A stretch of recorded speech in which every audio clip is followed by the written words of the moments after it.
Fala, meus queridos, tudo bem com vocês? Como passaram esta semana? Semana de jogos muito importantes, mas também de opostos. Isso eu vou explicar aqui nesse vídeo, tá? Por que foi uma semana de opostos? E muito mais que uma semana de opostos, eu acho que a gente começa a ver diversas tônicas e diversas maneiras que os times vão encarar essa temporada até o final. Óbvio que alguns vão mudar, alguns times devem contratar alguns jogadores para compor esse elenco, mas por enquanto essa será a tônica dos times se manterem esses elencos, né, esses jogadores, esses técnicos, enfim.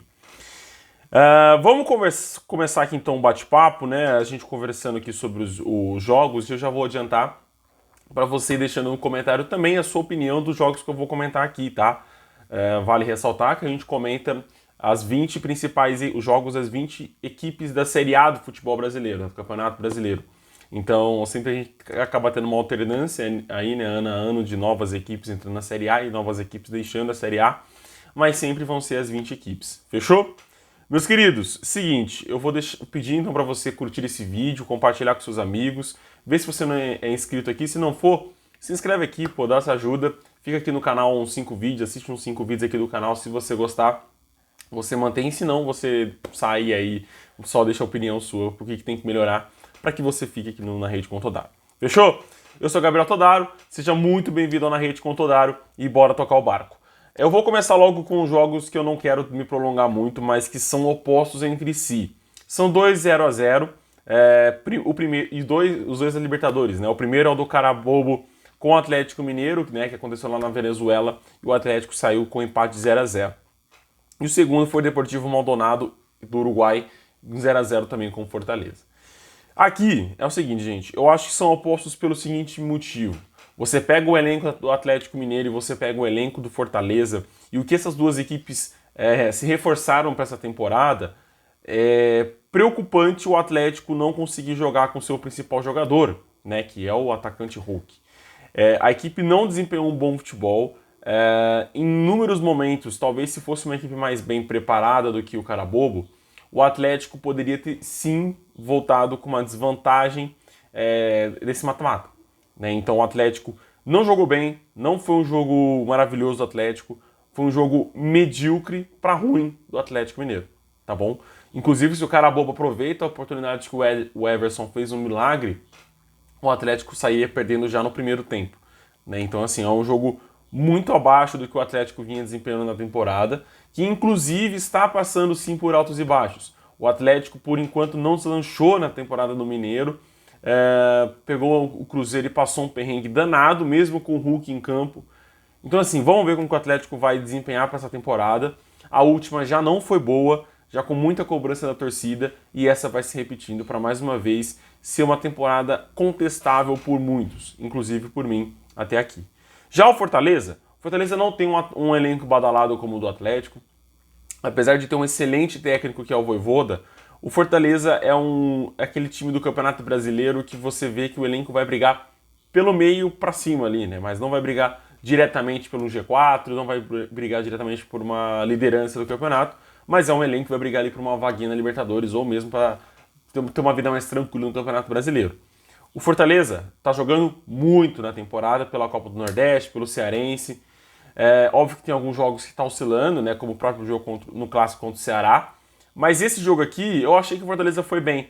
Conseguiu se defender bem das boas investidas do Deportivo Maldonado e conseguiu atacar também. Acho que classifica no Castelão e acho também que o Atlético Mineiro vai se classificar no Mineirão ou no Independência, onde for jogar. Mas eu acho que o Fortaleza sai muito melhor com esse 0-0 do que o Atlético. O Atlético ele poderia ter vencido, já resolvido muita coisa, né, pela Libertadores. E o Fortaleza, o empate lá, um 0-0, o empate 1-1, já era de bom tamanho, visto que a equipe também ficou um pouco nervosa e ansiosa nesse jogo. Algo que eu não esperava, já que é a segunda participação da equipe na Libertadores. Fechou? Copa do Brasil, vocês que já acompanham na Rede Contar aqui já faz tempo, sabem que eu sou apaixonado pela Copa do Brasil, e não diferente, eu fiquei muito feliz com esse começo de Copa do Brasil, porque já tivemos a primeira zebra, o São Raimundo de Roraima venceu e eliminou a equipe do Cuiabá, né, lá do Mato Grosso, o Dourado. O São Raimundo venceu por 4-3, 3 gols do zagueiro Alan Rosário, que fez uma excelente partida tanto na defesa quanto no ataque, né, fazendo 3 gols. Taivinho fez o gol do São Raimundo. Yuri Castilho, Alain Pereur e Mateuzinho fizeram os gols dourados. Não foi uma partida maravilhosa do Cuiabá. Isso mostra que o Cuiabá vai ser uma equipe muito inconstante no Campeonato Brasileiro. Não acho que o Cuiabá vai ser aquela equipe regular, que vai ter uma vida fácil, que não vai cair. Eu acho que o Cuiabá se candidata seriamente a se rebaixar no Campeonato Brasileiro. Ah, Todaro, mas você está analisando uma partida só, porque o São Raimundo jogou a vida dele. Beleza, mas no Campeonato Brasileiro diversas equipes vão jogar sua vida dentro de campo. E eu acho que o Cuiabá, mesmo do ano passado, né, se for o mesmo Cuiabá do ano passado, que passou um perrengue danado no Campeonato Brasileiro, acho que tem tudo para acontecer novamente nesse ano, nessa temporada, porque a equipe, quando pegou o primeiro jogo difícil, o primeiro jogo decisivo, pipocou, perdeu de 4-3, não jogou bem. Sistema defensivo não existiu nessa partida, né? Porque uma equipe tomar 4 gols mostra que o sistema defensivo tá meio debilitado, né? Inclusive tomar 3 gols de zagueiro. Tem que ligar o sinalzinho vermelho no Cuiabá, não é só o sinalzinho amarelo. Também na Copa do Brasil, o Curitiba venceu por 3-0. E aqui não foram zebras, eu não vou me prolongar muito, só no jogo do Santos, tá? O Curitiba venceu por 3-0 a equipe do Maitá. Aleph Manga, Caio César e Robson fizeram os gols do Coxa Branca. Foi uma boa partida do Curitiba, dominou o Maitá desde o começo. O campo era horroroso, mas o Curitiba conseguiu levar muito bem essa partida e venceu por 3-0. Vitória muito tranquila do Coxa, que classifica para a próxima fase. O Santos também venceu fora de casa a equipe do Ceilândia, né, com um gol de cabeça do Joaquim. E aqui não foi uma boa partida do Santos. Tá? Apesar do Santos ter feito uma partida assim, melhor do que muitas do Campeonato Paulista, não foi uma partida de encher os olhos como foi a partida passada do Santos contra o Mirassol. Tá? O Santos venceu por 1-0 com o gol do Joaquim, de cabeça, mais uma assistência do Lucas Lima. Foi no Mirassol não, contra a Portuguesa na Vila Belmiro. Mas assim, o Santos não foi aquela equipe que criou, que encurralou o Ceilândia. Eu esperava mais do Santos nessa partida, eu achei que o Santos ia sobrar mais contra o Ceilândia, mas não aconteceu. Sofreu muito para criar, sofreu muito no meio de campo. Acho que a contratação do Alisson pode mudar e agregar muito esse Santos, que não tem um sistema defensivo ali muito bem definido, né? A defesa do Santos passa por muitos perrengues com esse meio de campo do Santos que não marca ninguém. E vai dar mais liberdade para o Lucas Lima criar, para o Lucas Lima chegar mais entre os atacantes ali, com o Marcos Leonardo, com o Ângelo e com quem jogar do lado dele, né? Com o Mendonça ou com o Soteldo. O Vasco também venceu por 4-0 a equipe do Trem Brasília. Eric, Marcos, Pedro Raul, Nenê e Jair fizeram os gols da partida. O Vasco dominou do começo ao fim do jogo o Trem, não passou sufoco. Tá, teve ali um chute ou outro, mas como um todo o Vasco sobrou e muito. Poderia ter saído uma goleada aqui de 6, de 7, de 8-0, porque o Vasco no segundo tempo dominou o jogo, sobrou demais. Classifica também a próxima fase. Acho que da Copa do Brasil quem sai com feedback positivo é o Coritiba e é o Vasco, que jogaram muito bem. Mas, vale ressaltar, o Coritiba no Campeonato Paranaense está passando por muitos perrengues, inclusive no clássico contra o Atlético Paranaense, não jogou tão bem assim. Então, assim, são equipes que jogaram bem esse jogo, mas talvez por conta da fragilidade do seu adversário. O Vasco não. O Vasco eu acho que está começando a jogar bem, tem um bom elenco, tem um bom time. Se engrenar, se rolar aquela engrenagem ali, aquela engrenagem bem fluida, talvez o Vasco dê trabalho nesse Campeonato Brasileiro. Pela Recopa Sul-Americana, o Flamengo perdeu por 1-0, gol do Carabarral. E assim, foi desastrosa a partida do Flamengo, tá bom? O Flamengo não jogou bem, o Flamengo não jogou praticamente no Equador. E o Independente Del Valle sobrou em campo. Sobrou em campo, mas não foi tão perigoso. Por quê? Porque o Independente está no seu segundo jogo só na temporada. Né? A equipe jogou a Supercopa, digamos assim, do Equador e venceu, foi campeão. Né? Ele ganhou do time que foi campeão nacional, né? Ele foi campeão da Copa do Equador, enquanto a outra equipe venceu o campeonato normal, digamos, o brasileirão deles, vai. O equatoriano deles, né? Mas o Flamengo não jogou bem. Em diversos momentos foi dominado pelo Independente, de modo de não conseguir criar, de ficar encurralado, de tomar muita bola levantada na área. E assim, o Flamengo parece que teve a mesma estigma do Palmeiras de não ter se preparado para possíveis perdas no começo dessa temporada. Que perdas, Todaro?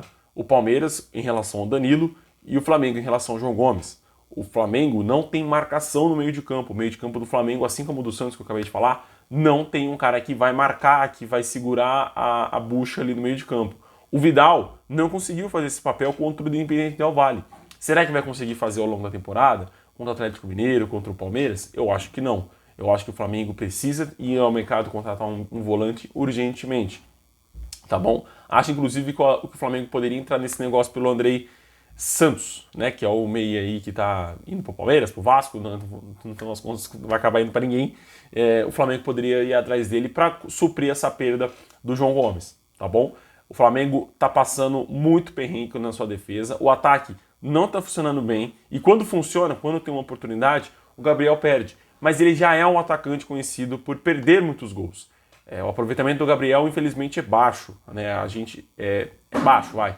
Porque precisam ser criadas muitas jogadas para ele converter, né? Ele não é um jogador que vai converter na primeira, na segunda e na terceira. Não vai ter aquele 100%. Ele sempre vai manter uns 50, uns 60. Então, assim, é um atacante que precisa de muitas jogadas. E o Flamengo passa por um momento de ver suas principais estrelas de criação, Everton Ribeiro e Arrascaeta, passando por um momento embaixo. Né? Os dois não estão jogando bem, não estão desempenhando um bom papel, né, nesse time titular do Flamengo. E o Flamengo está passando por perrengue, gente. Esse começo de temporada do Flamengo é horrível, desastroso, péssimo, fraco, fraquíssimo. Pelo Campeonato Paulista, o São Paulo venceu o São Bento fora de casa por 3-0. Todaro, o São Paulo venceu por 3-0. Nossa, que chocolate. Calma. Galo fez o primeiro gol do jogo nos acréscimos do primeiro tempo. Pedrinho fez o segundo no finalzinho do jogo. E Caleri fez também nos acréscimos do segundo tempo. Percebe que o São Paulo passa grandes momentos do jogo sem criar. O São Paulo ele tá passando por grandes momentos do jogo sem criatividade. Não tá conseguindo criar jogadas, não tá conseguindo furar ali o miolo de zaga. É só bola levantada o tempo todo para a área. Olha, torcedor São Paulino, pode dar certo, pode dar muito certo ao longo da temporada, mas é um futebol pobre, é um futebol que não vai colocar o São... Pode ser que num dia não funcione essa tática do Rogério Ceni. E não tem ninguém para jogar pelo meio de campo, para criar jogadas pelo meio. Só a jogada vai pro lateral, bola levantada na área, falta, bola na área, escanteio, bola na área. Só isso. O São Paulo não consegue criar uma jogada pelo meio, uma jogada bem trabalhada, um toque de bola envolvente. Não consegue. E essa partida contra o São Bento comprovou mais ainda. Funcionou muito bem, a equipe venceu por 3-0, mas poderia ter sido muito ruim se a equipe não tivesse funcionado essas bolas levantadas na área. Fechou? Estamos desde o ano passado falando isso, e o Rogério Ceni insiste com essas jogadas pelo São Paulo.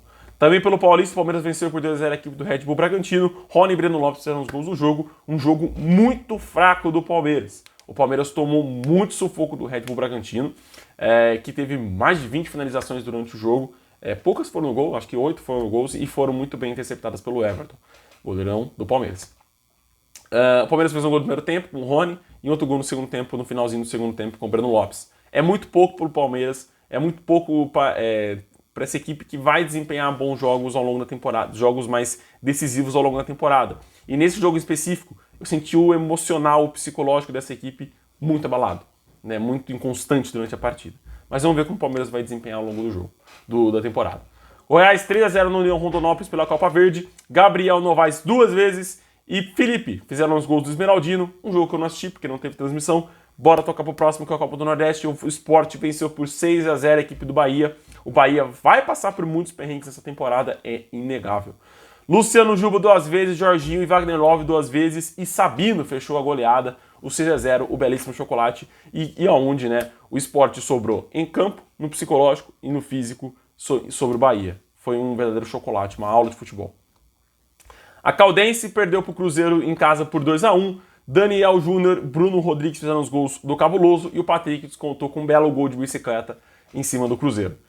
Pelo Campeonato Gaúcho, o Grêmio venceu por 6-1 a equipe do Novo Hamburgo em casa. Vina, Kahneman, Cristaldo, Bitelo, Bruno Alves e Soares fizeram os gols do Imortal. Matheus Lagoa descontou aí, fez um belo gol de cabeça ali também pro Novo Hamburgo no finzinho do jogo. O Grêmio dominou, sobrou, controlou a partida do modo que quis e só tomou o golzinho no fim do jogo e ainda assim fez o 6º gol com o Soares na sequência. Fechamos, meus queridos, e joga o melhor futebol do Brasil, tá? Já disse aqui. Um abração, fiquem com Deus e até o próximo vídeo. Tchau, tchau.